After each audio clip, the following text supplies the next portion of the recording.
Oh, hey. Hey, Hello. what's up with you? Oh, nothing. I'm trying to fix my I know I was camera trying to here. fix my screen. Like I had it sideways. I'm like, no, that's not working out. Let me see here. All right. It looks like I'm hearing you well All right. and trying to get this thing in the right spot. Here we go. Good. Hello. All right. um. So what films or TV shows have you been working on? Oh, well, I've been working on a show called Physical, and it's on Apple TV Plus. It's really funny. Started out as a really dark comedy, and it is a dark comedy because, I mean, in this world, as you know, it's a pretty strange world right now. There's a lot of weird views out there. One of them that has been a bias since way early on in Hollywood is that women have to seem attractive in order to be like on TV or something, which is messed up. That's not how it should be, Exactly. obviously. Yeah. So this show, I think, tackles that idea by making the main character a pretty messy human. She's a real ass. The things that she says in her head about other people are pretty terrible. And so like when you watch it, it takes a little bit to get on to realize that this is okay. You know, because we haven't seen it before too Right. often, where you have a main character that is a woman that's allowed to actually say what she means, even when it's something that's really negative. Exactly. Um, so I think that it's humanizing and giving women a different ability to express themselves on TV, which is pretty Yeah. cool. Yeah. Because it's sort of a first time for that, I think. I don't know about many TV shows or movies that have allowed a woman to be in that character before, where it's almost like American Psycho. Like she can say some really dark things, you know what I mean? And at first it makes you want to hate her because people are not used to seeing a woman speak her mind, especially in a way that's super negative. Um, and so I think it took a little while for even the articles at the beginning that were coming out about Physical were kind of negative toward Rose Byrne, who's the main character. And Right. I think that it took them a while to realize, like, oh, this is we should be helping this happen because this is actually something that we've never seen before and it's never been allowed to happen before. And now for the first time, I'm saying it's a good thing that this is happening. And I get to play the comic relief in it, kind of. I mean, there's a lot of comic relief in it. Rory is the husband, and he's so funny. Della is my girlfriend, and she's incredible. And Rose is incredible, and Deirdre Friel, she's like the funniest woman I've ever met. So there's a really good cast involved. I think Yeah. that whoever fully came up with this, the woman who wrote it is Annie Weissman, had a great sense for casting because I think the casting is really well done. And they cast me pretty much as like what I am, which is a little bit goofy and a little bit optimistic about life, maybe a little bit too optimistic. you know. For some reason, I was thinking it was a true story. Do you know if it is? I think that Annie Weissman went through a lot of the issues. I think she's talked about it in articles that she went through a couple of the issues that the main character is going through, and so that allows her to be able to write about this. And it mostly has to do Rose Byrne's in the story. Her issue is anorexia. I actually can't remember if it's called bulimia or anorexia, but like on purpose, she decides to vomit after eating so that she can stay skinny, which is a horrible thing that a lot of people do, especially women, to like feel like they're pretty, which is horrible, and it shouldn't happen. But a lot of people do that, and it's a secret, and they sometimes keep that secret for a long time, and it can really affect their bodies over time to like mess up their whole selves. So I think talking about this, that's another added reason why Physical is such an interesting show, is because no one has ever, I don't think I've ever seen a show about that tackles that issue. Like that's a very new thing. So I think we're kind of on the outskirts of something new, which is pretty fun. We're on season 2 now. Yeah, I hope I can get Apple TV sometime. I haven't been able to get another streaming service, but yeah. Oh shit! Yeah, you Yeah, got to try it out. It's yeah. great. There's a lot of I was good like, shows on there. oh, it's only on that. I was like, oh, okay, I'll try to get my mom to get that. Yeah, yeah, give it a try. I Yeah, think it's like $5 a month or something. It's not too bad. It's yeah, it's it's pretty easy right now. It's not right, a bad one.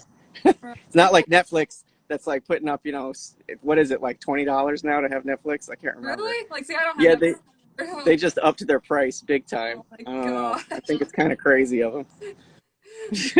Need all the streaming services like we're running out. I know it's such a different world. I mean, all these I know. platforms are so.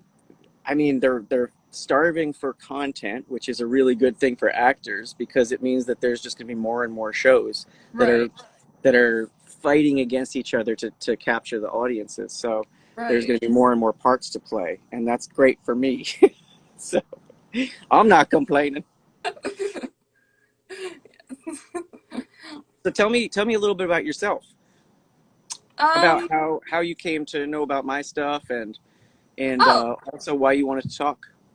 um, I think The Music Never Stopped was the first one that I watched. I was, because of me being autistic, I was, well, looking up movies that had autism, and I know Music Never Stopped is doesn't Cool. pertain to that, but when I came across, like, I saw the story of Luke, and that one is pertaining to an autistic character, and then I saw the other ones that you and were in, and also I know somebody from the art department that worked on The Music Never Stopped. Oh, no way. That's Yeah, cool. yeah, she went to my church. Yeah, That's so funny. Wow. yeah, Small world. yeah, and she even worked with Julia Ormond again on Sabrina, her movie Sabrina. Oh, no way. Yeah, Yeah, Julia Ormond is yeah, such a cool woman. I yeah, really loved her. She's yeah. incredible. Have you ever seen oh God, I'm not even gonna remember the name right now. That sucks. It's the one with Brad Pitt and everybody, but Julia Ormond is so good. That's the first movie I saw her in. Yeah. I'll think of it along the way. Yeah. I saw her in Temple Grandin. Oh yes. Yeah, and I met Temple Grandin at this community college. Like, she was speaking, and so I got Holy to crap. her. Yeah, I even have like her book down here, and she signed it. Oh my God, that's so cool. Yeah, Claire Danes played Temple Grandin in the movie, right? yeah, yeah, Yeah, I remember that. It was a really, really good part that she played. I mean, like, did you like it? yeah, yeah. I've recently watched it again, like a few weeks ago. Yeah, yeah. Yeah. I love watching those It's films. it's interesting playing a part that's autistic because there is such a wide spectrum of Yeah, how to play a character. And for her, obviously, for Claire Danes, she was doing, I wouldn't call it, I guess you'd call it mimicry, but like she was trying to pretend to be actually what Temple Grandin is. right, So she had to, like, she knew her limits and her parameters. She knew what she needed to sound like and look like and all that kind of stuff. right. So that's kind of cool and a little bit easier than what I had to do. Not easier, but I just mean like very different. Because you had talked to me about Story of Luke, right? Yes, I was wondering if you did any like research to like play the character, like for the being on the autism spectrum, like. Yeah. So there's a I don't know all the details of this, and it has been somewhere around 10 years, so it's a little bit of time. But the the director is named Alonzo Mayo, and his wife Nina Liedersdorf was one of the producers, and they wanted to make this movie based on the fact that Alonzo himself had lived with a lot of autistic people who are on the spectrum, having Asperger's, having autism, and things like that in Peru, where his mother runs a clinic out there that is, I guess, the first burgeoning knowledge in South America of what autism was. Because before that, what I was told, at least there, was that people were treated really badly if they because they were so misunderstood.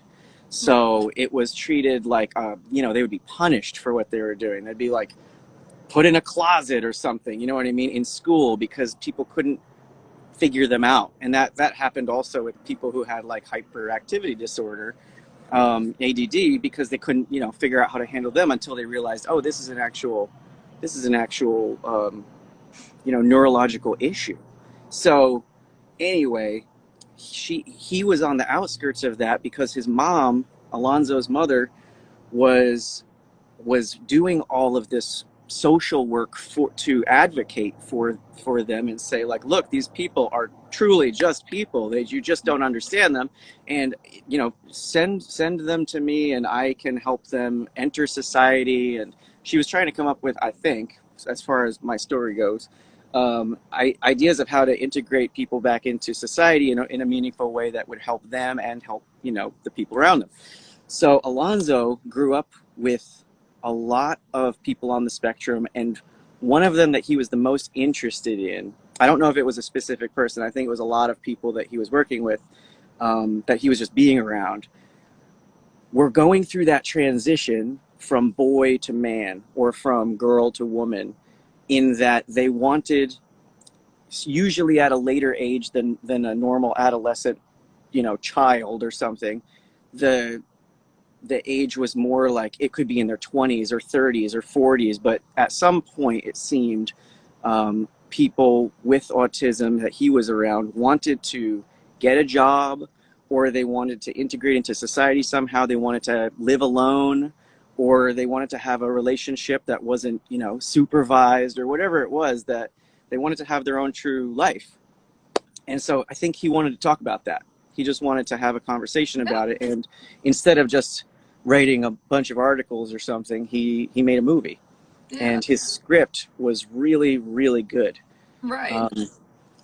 I would say that when I got the script, it was one of those things that I was like, how the hell am I going to do this?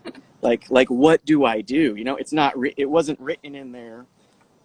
Descriptions of how Luke acted or how he sounded or how he looked or anything like that. It was really open to interpretation.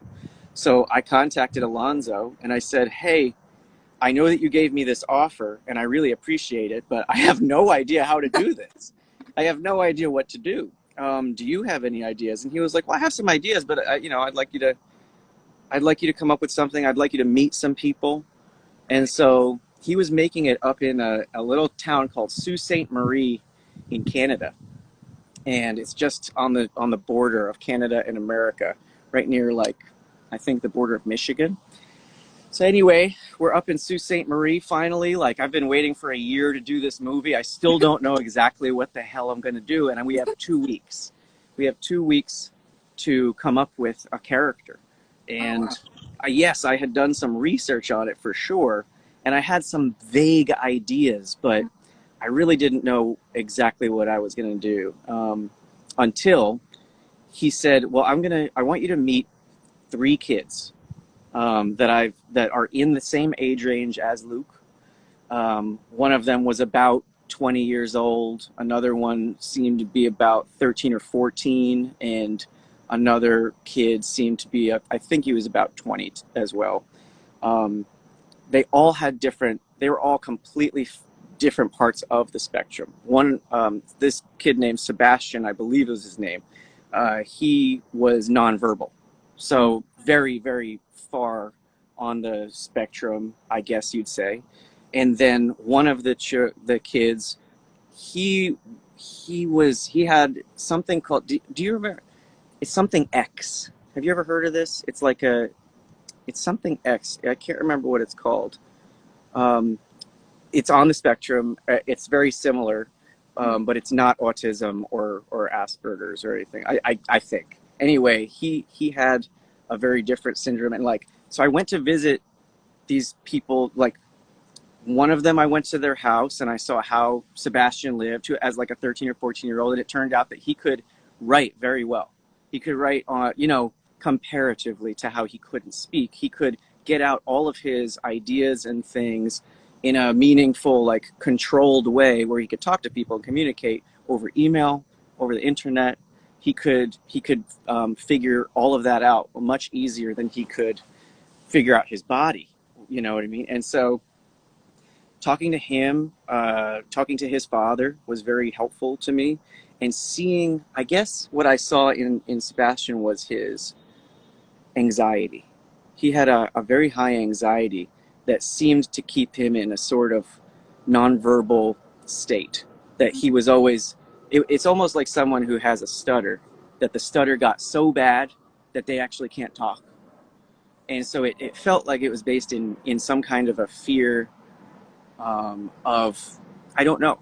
So I just kind of took that into account. I was like, okay, the anxiety of being around other people and the anxiety of not being able to communicate when you want to, and the frustration with that and all the energy that's running through you. So that became part of how I saw the character Luke. And then there was another kid, the kid with the something X that I was telling you about. Can't remember his name, but went to his house, and he had video games that he would play ritualistically, very ritualistically. He like would play this game all the way through, and then this game all the way through each day. And it helped me realize about a little bit of what the rituals are for people who have OCD or who have certain types of autism. And that helped me a lot take into account like that. Just it felt comforting. It felt comforting to him to have that ritual. Yeah. And that was the same with Sebastian. He had a comforting ritual too. That was like a funny thing, but I don't think I should tell you what that is. And then the third kid that I met was so interesting. I don't remember his name because this was 10 years ago, but Alonzo asked him to come and meet us, and he got on a bus, which he would be considered Asperger's, high-functioning Asperger's, I believe.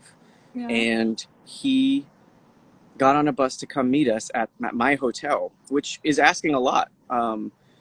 And so he, for anybody, it's asking a lot to like come to my place, you know what I mean? And so he said, okay. And he came and met us in the lobby. And the way he spoke was just so interesting. I loved his facial tech, like whatever his face was doing, which kind of, it all seemed a little bit like strained, you know what I mean? And then that's sort of where I found how Luke looked, because once I saw that in a real person, I was like, okay, that seems very normal, but it seems a little bit tight, and that tightness and the anxiety and the frustration, all of that seems to work for this character who's trying to change his life, and everyone's telling him that he can't. And then the last part of how I figured out the character, which is not something you asked about, but it is pretty funny to me, is that when Alonzo and I were doing this, he would put me on camera, and he would videotape me improving. And so I would be improvising while talking to him. He would be doing mock interviews with me as Luke. And so he probably has that footage somewhere, and it's probably really bad, most of it. And so he would tell me afterward, he'd give me notes. He would say, okay, what worked was when you did this, and what did not work, and it looked like mockery, was when you did something like this. I said, okay. And we honed it in, and we kind of narrowed it down to an understanding of how I could sound. We tried my voice being very, very low, and we tried my voice being very, very high, and me talking really, really loud, and versions that we ended up coming with was Luke himself was brought up by his grandmother. Right.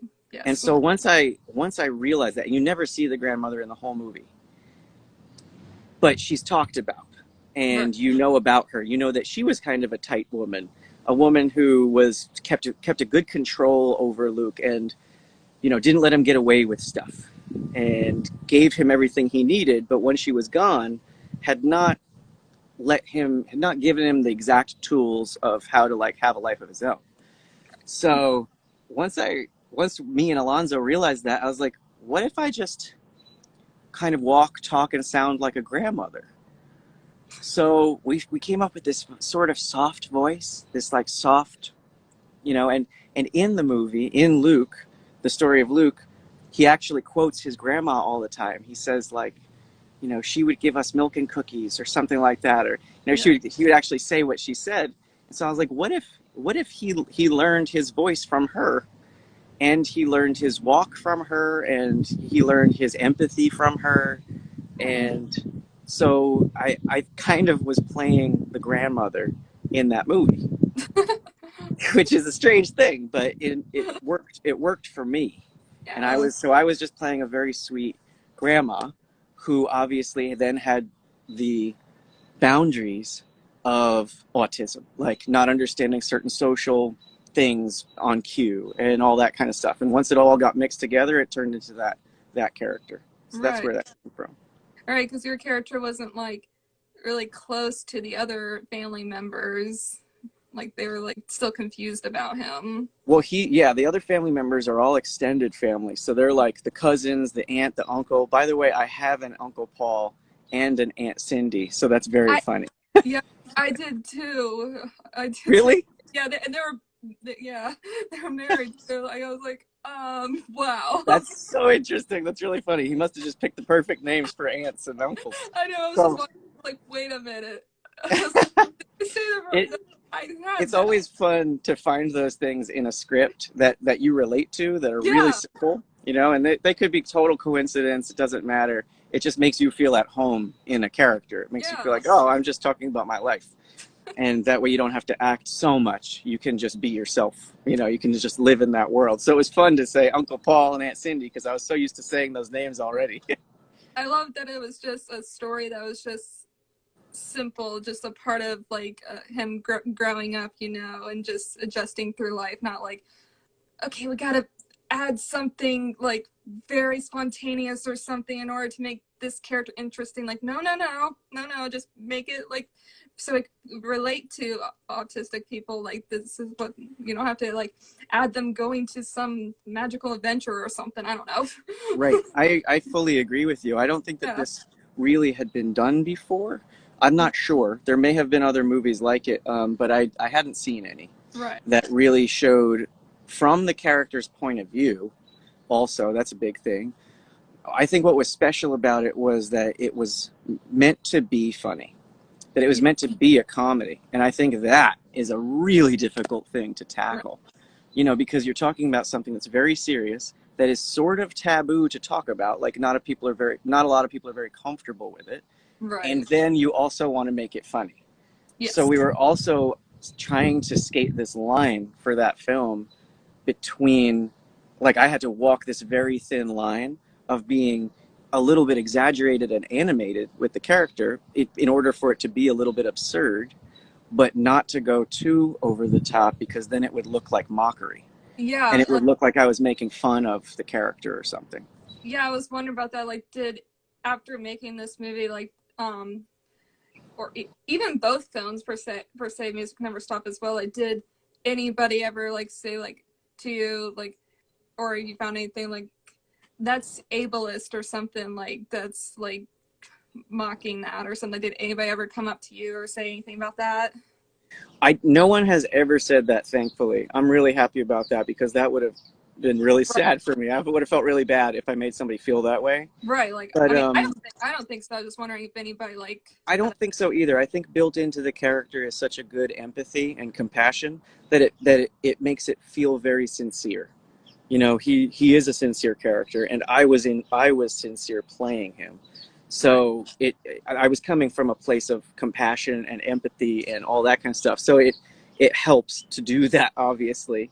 Um, but I also was trying not to take myself too seriously, because you can get really caught up in that. If you take a character way too seriously, you could end up in acting, what we call it is doing a method job. Like playing the method is, you never go out of character, where like you go home every day and you're still Luke.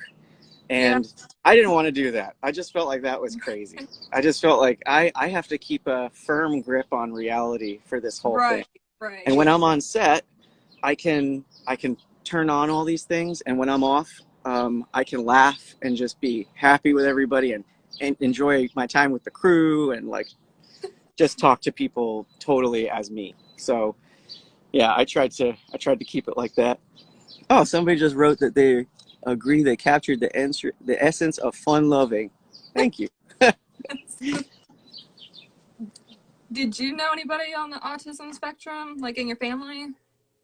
So I would say that I never noticed that I did, but it does turn out that I did know one of my best friends in the world, basically my best friend, in New Jersey, where I'm from.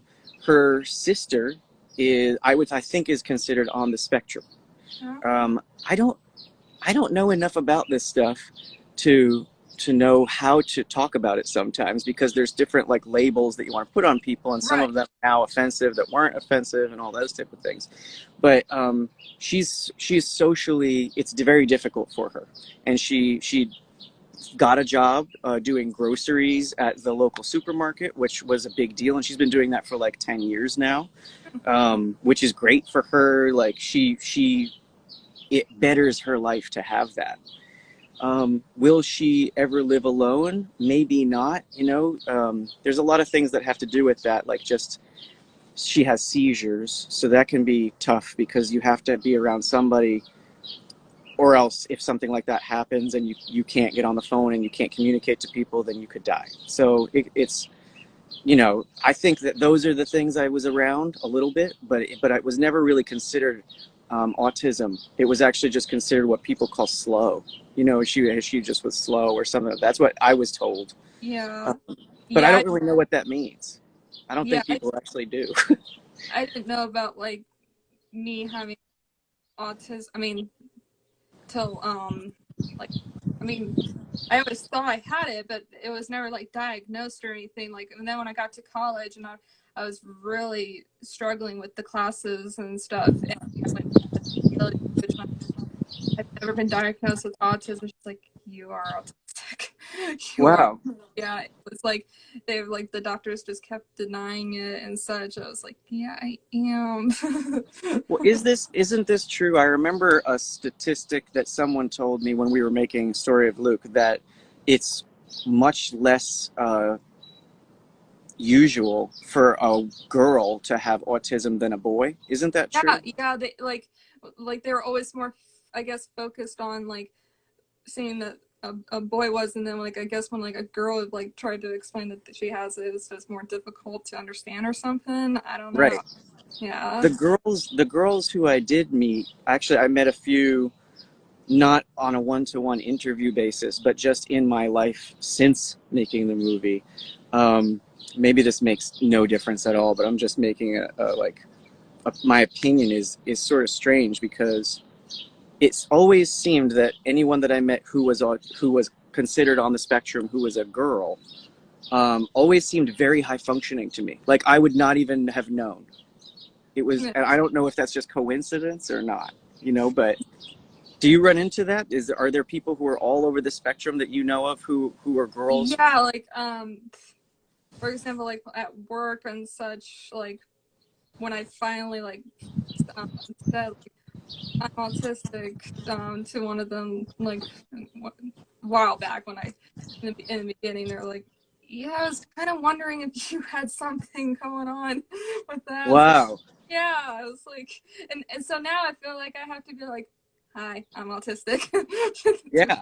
to Well, people. what was it about it that they were noticing that you weren't noticing? Do you know? Um, maybe just like how I am like socially like with them and such. Like Yeah. yeah, like they just like very talkative or like Great. Yeah. very um I guess so, it's yeah so like just social cues more than yeah anything else. Yeah. Yeah. yes yeah Well, there was a funny thing that happened with the kid who I met, who I told you his face was very tight, yeah who met us in the lobby, who had autism or Asperger's. I'm sorry, and there was a really funny thing that happened that made me like really truly understand what was going on with him, yeah because we sat down, me and Alonzo sat down, and he just kept standing, and we kept talking, and it wasn't awkward for him that he was standing and we were sitting, because yeah he didn't have he didn't notice, you know what I mean, that was, but we felt so socially awkward at that moment. We were like, we should tell him to sit down. You know what I mean? And so it is a funny thing how I don't know, how we treat that and how Yeah. we deal with that and our awkward feelings, you know, people's awkward feelings toward people who have autism or, you know, high functioning anything. I don't know. It's Right. just it's pretty interesting stuff. In terms of ableism, that's kind of a that's a negative term, right? I mean, an ableist mentality. I was reading about it because you had asked me a question about it over the notes you said, Yeah. the questions you said you were going to give. You had said, like, you know, something about ableism, and I was like, what exactly is ableism? So I looked it up, and it seemed that Yeah. ableism is like a negative way Yeah. of saying that, like, if you Kind of like don't have mocking and stereotyping with us, like if you just assume like if someone's like, "Hi, I'm autistic." Oh, so you eat the same foods every day? right, No, right. no, I don't. Thanks for assuming that. Right. Yeah, Yeah, it's I guess it is. we're all, It's based on assumptions that make you feel less than, yeah. I which mean, is super you can strange, ask, but I get it. like you can like ask like about like, "Hey, I heard that a lot of autistic people do this." Or do you like? There's a nicer way of saying it, not just assuming that you know everything about my autism. Sure. Yeah, Right. I think that what it comes from, for me specifically, like I'm a pretty empathic, compassionate type of person. Like I usually when I first meet someone, I want to like them no matter what. You know, I want to get along and I want to like them. So, I, from my point of view, I think that a lot of that kind of those type of assumptions come from a misplaced empathy. Like they want to make you feel good or something, and so they say something that's like a backhanded compliment, like, "Oh, you're really good at that," or something like that. You know what I mean? And and you're like, "Well, yeah. I mean, it's easy. All I'm doing is using a fork. What are you talking about?" You know what I mean? Like this is, you know. So it's like a misplaced sympathy or something like that, where people are trying to show that they empathize, but they don't know how to say it. And so Yeah. they come up with ridiculous things that they say. like oh, you're actually autistic. Well, yeah, I told you that. What made you finally get that I Right. am? Like, Yeah. did I Yeah. have to do a specific thing for you to get that I'm autistic? Yeah, right. Right, exactly. Like they didn't Like, believe you or something the first time. Yeah. like you couldn't have just believed me. Like I was, Yeah, no.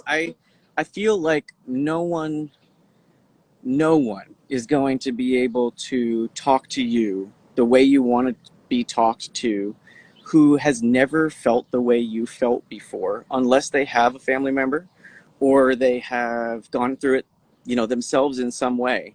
And I'm talking about physical ailment, you know, like you can't use your legs or something, or something like autism. I just feel like people are completely unable to like the average person is just completely unable to understand what that would feel like to be talked to down to be Right. condescended onto, um, in the plate of something nice, like, you know, as a compliment, and like, oh, you're so good at this or something. And it's just kind of crazy that they can't see that. But when you do give them the knowledge and when you do explain it to them, most people I think get it. Most people I Yeah. think are able to, like, oh, okay, I see. Like I hopefully they can. I don't know. Yeah, like there's still some people like when I tried to explain, um, well, it's because I'm autistic that I do that, and they're like, well, I've met other autistic people, then they don't do that. I'm like, does that have to Totally. do?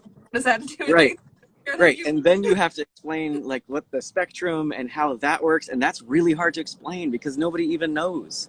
I mean, Yeah. some people believe that everybody's on the spectrum a little bit. And I kind of feel like that's definitely a way of describing what's happening. You Yeah. know, everyone's social cues are completely different. They just Yeah. are. Yeah. Some Or people are very, what do you call it? Like they are considerate of yeah. like, I see. So I'm a massively considerate person. I'm always considering the other person. Like, what do they think? What do they feel? What do they want? What's going to make them happy? And Right. so I have that, and I notice in other, you know, very normal people who are, you know, don't have any kind of like uh, mental inability or physical inability, just they're not being able to consider other people, like that they just don't do that. And so that blows my mind when something like that happens, and I'm like, wow, we are just all on that spectrum too. You know what I mean? Like, Right. of being able to empathize with other people. Or like I'll do something like, Hannah, like why'd you do that? Like okay, well I should explain like I sometimes that happens to me, like I'm on the autism spectrum and that's one of the qualities. Well that's not an excuse. I'm like, it's not. I'm not making an excuse. I'm just saying that's part of my personality. I'm Yeah, sorry. I'm, yeah, sorry. yeah, I'm apologizing. yeah. Well, how about you? What struck you about Story of Luke? Do you go to school? Do you have a job? Do you want to do that? Like, what's your deal? um, well, I'm paused with school right now. I'm gonna try to get a class again. In August. I was at a Wittenberg University for 5 semesters, and then I had a big break and started community college. But right now, Cool. I'm right now I work at a kind of like it's kind of a grocery store per se, but Oh, nice. we have a cosmetics section. That's where I am right Oh, now. fun. That's Yeah, good. I just started over there. I was a cashier, and now I'm over there. Yeah. It Yep. gets a little like it gets a little lonely because like I'm over there by myself and the other cashiers are over there talking, and I'm like, Yeah. oh, Oh, so you're like predominantly makeup. Everything's makeup. yeah. Even though I don't wear makeup. That's really funny. I don't, what do you recommend? I don't know. Yeah, exactly. Lucky I know what I guess. That's so good. Yeah, I think to get back to what we were talking about with Story of Luke, I think the most interesting part about him that sort of relates to that is that sometimes you know, people that we would consider to be on the spectrum or something are so much more honest, are so much more real than the average person. You know, And by the to way, what should I be calling like the average person? Like what someone who doesn't have autism? What do you call that person? someone that doesn't have autism, Yeah, like do you call them normal? Do you call them average? Do you call them like what do you say? What's the label for that? Do you have I that? think neurotypical, don't they? Neurotypical, right? I remember that. Yeah, Okay, because cool. we like are called like neurodivergent, like divergent, Ah, like more different. Typical is like the non-autistic, I guess. I Yeah, got you. yeah, That makes sense. So, yes, the neurotypical person is a lot more veiled. You know, they have a mask over a lot of what they do normally. And that's for safety purposes, that's for protection. But often, people who are neurodivergent don't have that mask, or at least just say what they mean a lot right, more often. And I think that's where the comedy comes out in Story of Luke. That's where the comedy comes from, is that he is not afraid to say exactly what he means. In fact, he doesn't understand why you wouldn't just say what you mean, which is right. a very admirable value. It's very difficult to mask, like even like at work and such, like no, you can't show your true emotions right now. I'm like, yeah, but how do you know how I'm feeling right now then? Right. It's gonna make it worse if you don't. Like, if you do mask, if you take it off and then it's like, oh, yeah, that's. Maybe we shouldn't have let you put that mask on. Like, yeah. Yeah.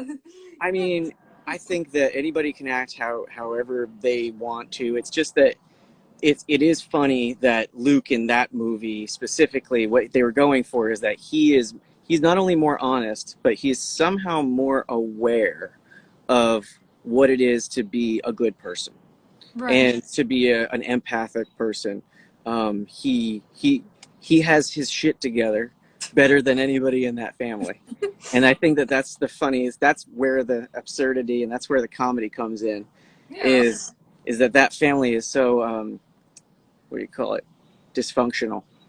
They're so dysfunctional, And, you know, he's supposedly a dysfunctional person, but here he is being more honest and more empathic and in some ways just better than they are.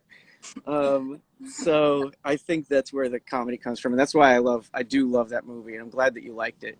I'm Yeah. glad that it affected you in some way to make you want to, you know, talk to me about it. That's really cool. How about Music Never Stopped?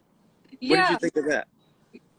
Oh, I loved it. I love let me see if I have another question about it.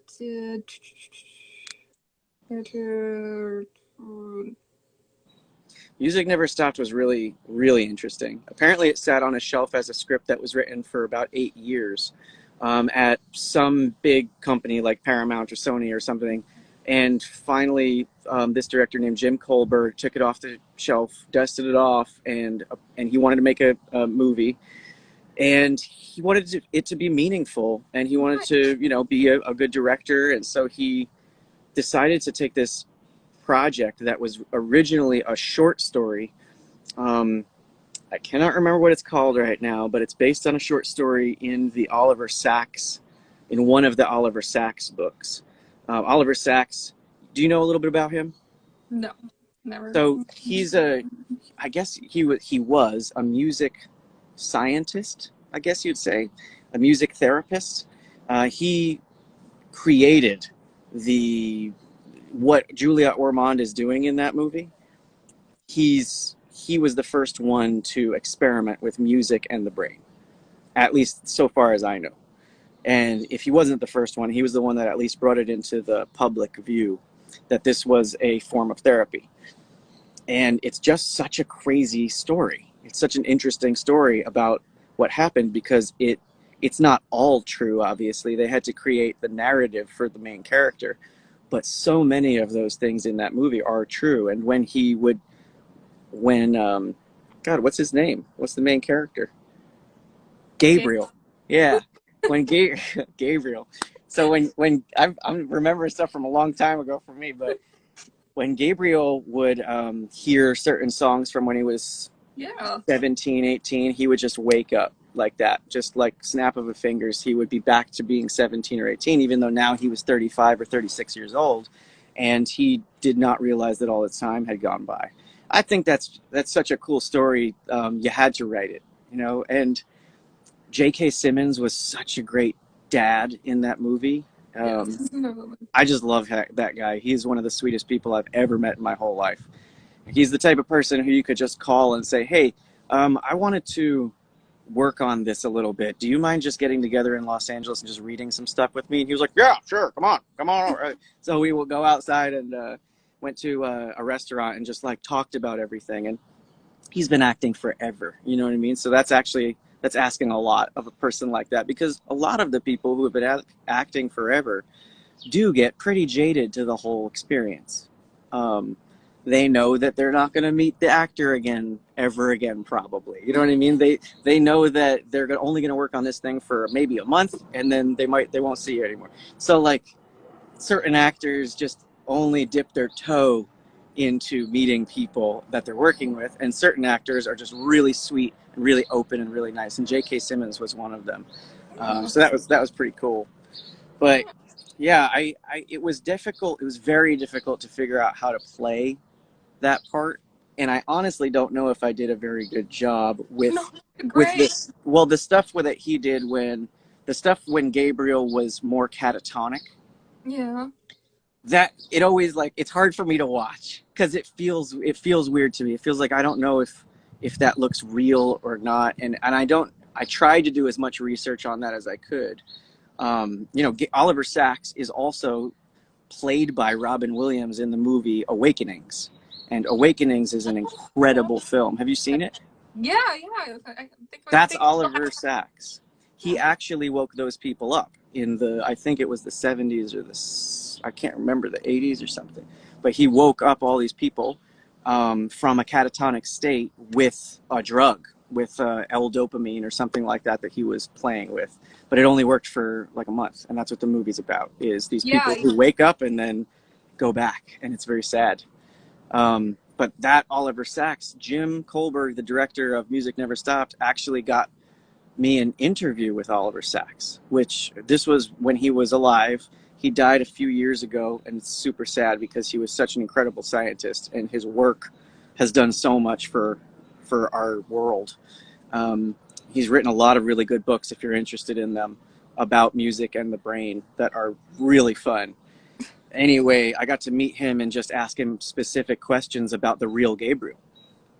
And he just told me, you know, all the little stuff. Just how did he walk? How did he seem to act? What could he what was he able to understand in this state, and what was he able to understand when he was in this state? And so he just answered all those questions for me, which was a pretty cool way of learning about how the actual person lived. The other part that's really interesting about what actually happened to the real Gabriel, and this is a really cool thing, he was always into the 60s, and like he went to an ashram. I think they found him in an ashram in Louisiana or something, is what actually happened.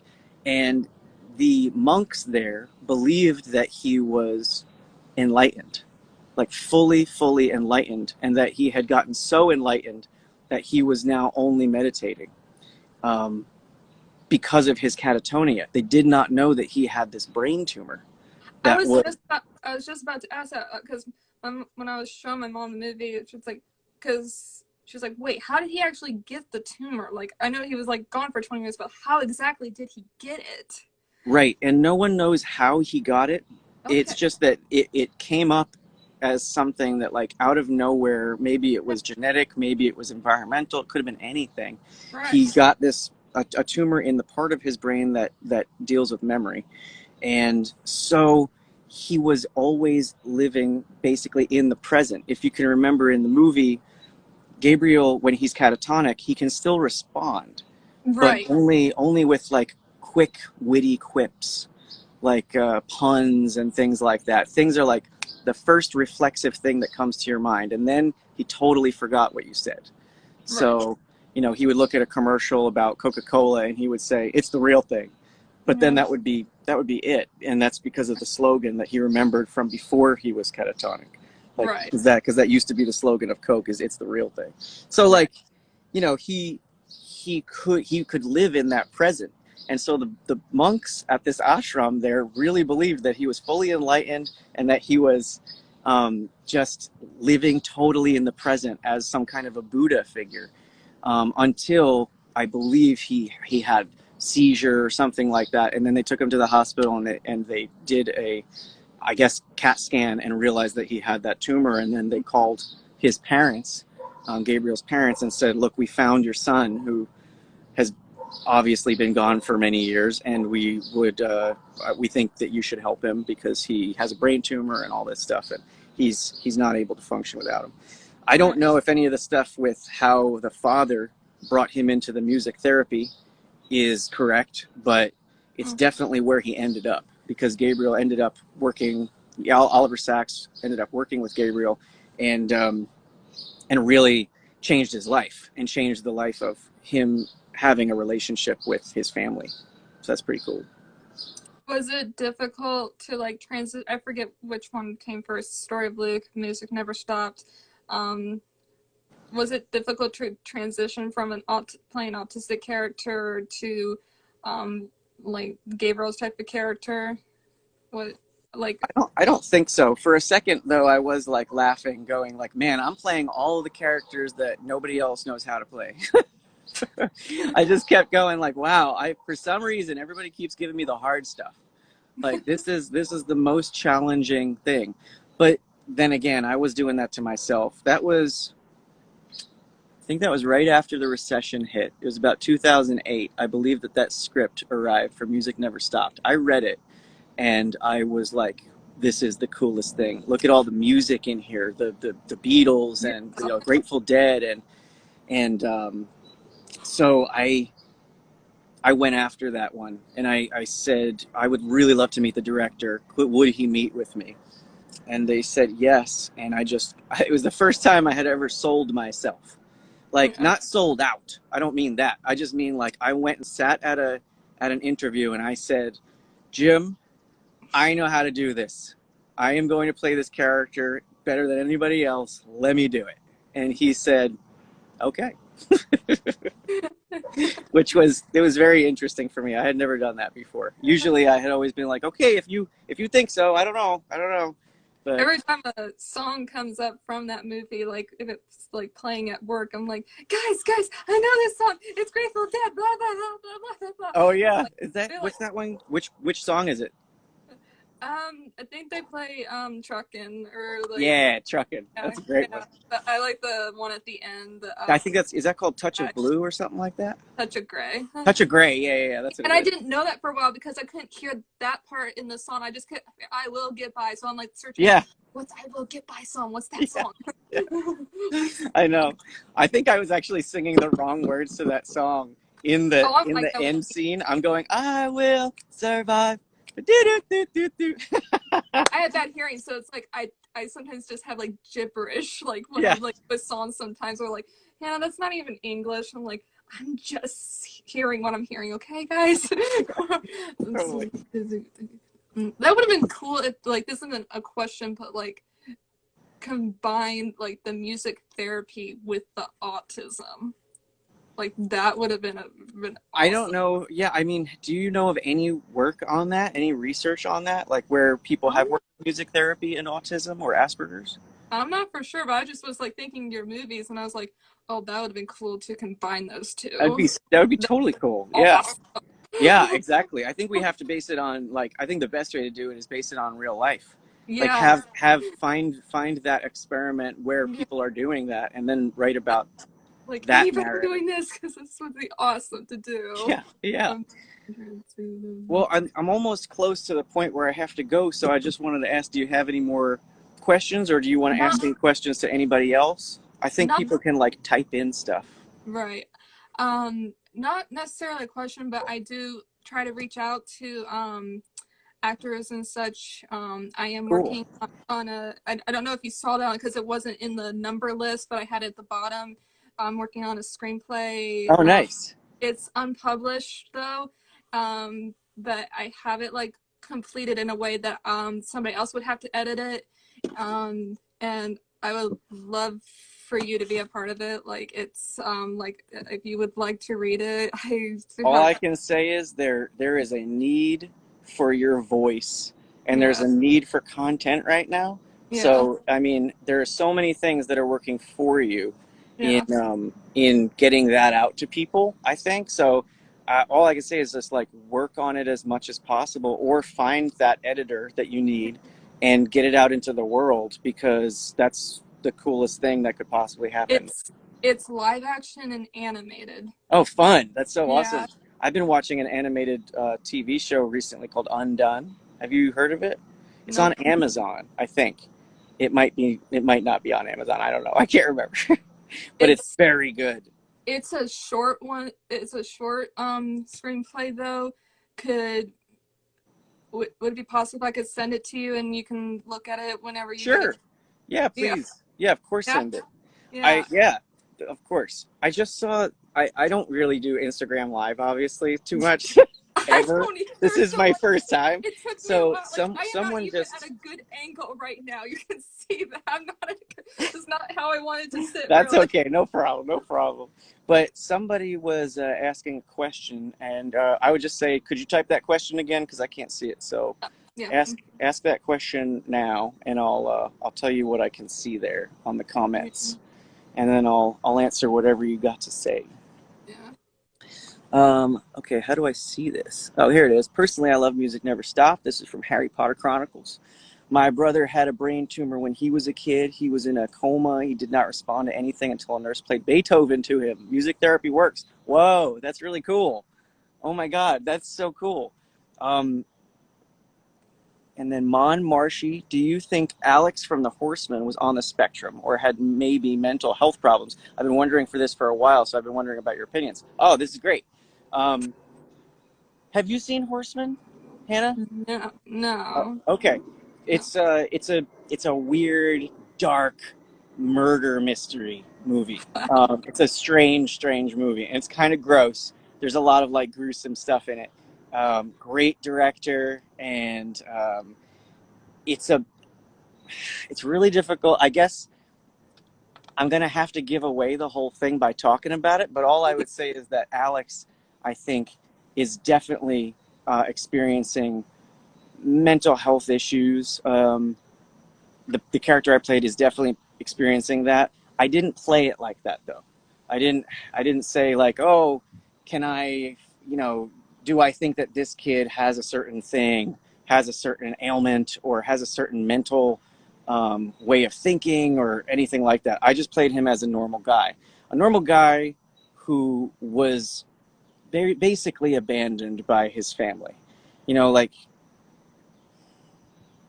there's a lot of parents out there that aren't considerate enough of their children, Yeah. and they think that just going to work every day is sort of enough, that Right. helps their kids survive and everything.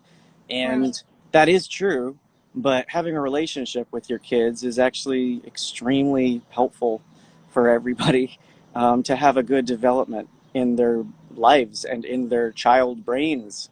So I feel like Alex did not have, he was missing something, and he was really missing his both his mother and his father. His mother had died, and his father was absent, and he was caught up in his work. So I think that the whole movie is sort of about um, paying attention to your children and Yeah. not letting them fall by the wayside. That it's not enough just to get caught up in your work, um, and it's not enough just to help your kid survive. It Yeah. has to be Um, a kid needs love, right. or else it may turn into a person who can't even experience love. You need to get to know them. Like, hey, I don't even know my kid's favorite color or something. Like, like what's their, Right. oh, I don't know. I don't pay Yeah, attention. I that's why I don't have kids. I'm too scared. I don't know. I just feel like you could mess them up so easy. Like I would try everything, but I'm sure that nothing ever really works. You know what I mean? Like you always feel a little bit deficient in some way because you want to give your kid everything, but obviously you can't. There's things that they have to do for themselves or they have to do on their own, which brings us back to story of Luke. You know, he had to do those things on his own, or else Right.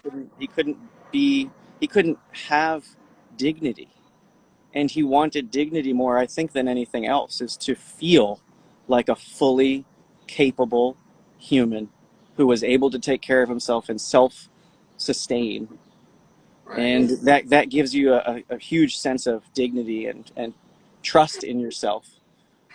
There's actually a timer on this. Oh my gosh. It's on the thing if you can see up there. Oh gosh. What? Okay. Yeah. Is it on your end? What is? It says 1 minute and 42 seconds remaining. Oh, really? Oh, no. I didn't do that. Okay, real quick. Totally Well, random, but when you see Rose, can you tell her I said hi? yes, I will. Yes, I Okay, will. tell her I'll I tell love. her I did this. I watch Instant Family, and I watch Adam a lot. Her, Nice. yeah, Adam. She did it. She wasn't autistic, but her co-star in it was playing an autistic character. Yeah. Nice. Oh, that's Yes. awesome. Yes. Well, I'll definitely say hi for you. And just so everybody knows, season 2 is coming out for physical on June 3rd. I So will you try to get can, Apple TV. I will try. yeah, try it. Get it. If you're going to talk to me on Instagram Live, you got to see the show. I will.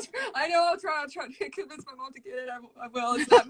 It's not my money. I tried to ask her. Okay. Yeah. Anyways. But And thank it you was so really, really nice to talk to you. Thank you so much for that. much And for this. Thank you so much. I've been excited for this ever since, and I was that's like, the best. I'm so glad that you asked me to do this, and I wouldn't have done it, except that you just seemed like a very sincere, yeah, great person. So I just wanted to, branch yeah, out a little bit and try yeah. something new and do an Instagram Live. And I will send you that script just whenever you get a chance. Whenever you get a chance, you don't have to rush at it, but I will. That Okay, sounds great. 16, 15, 14 seconds. Oh, All right. wow. My buddy Bye. Meyer just Bye, got on guys. here. Hi, Bye, Meyer. guys. Bye. And I'm just going to answer one of the questions real quick. Yes, I would do another horror movie. And no, I don't know anything else about